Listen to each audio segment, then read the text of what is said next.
me a god. They call me a god. They call me a god. They call me a god. Let's go.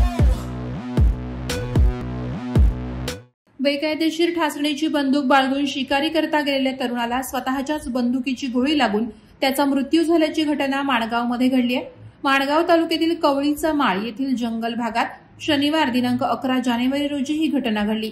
या घटनेची माहिती मिळताच Mangaon police ठाण्याचे police निरीक्षक निवृत्ती बोराडे घटनास्थळी तातडीने दाखल झाले होते। या प्रकरणी मयत तरुणावर अवैध शस्त्र बाळगल्याप्रकरणी गुन्हा दाखल करण्यात आलाय।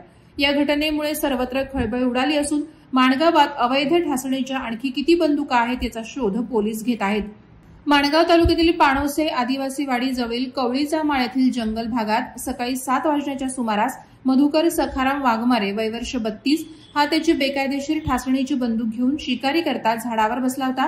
तो झाडावरून खाली उतरत असताना त्याच्या ताब्यातील बंदूक निष्काळजीपणे त्याच्या हातून खाली जमिनीवर पडली।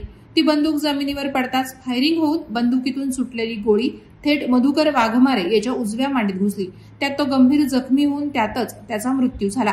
याबाबत गुन्हा दाखल झाला असून माणगाव पोलीस ठाण्याचे पोलीस निरीक्षक निवृत्ती बोराडे यांच्या मार्गदर्शनाखाली सहाय्यक पोलीस निरीक्षक मनोज भोसले अधिक तपास करत आहेत। वादळवारा लाईव्हसाठी प्रमोद जाधव, माणगाव। नवी मुंबई व रायगड जिल्ह्यातील ताज्या बातम्या आणि घडामोडींसाठी सबस्क्राईब करा वादळवारा लाईव्ह चॅनल आणि दाबा बेल आयकॉन।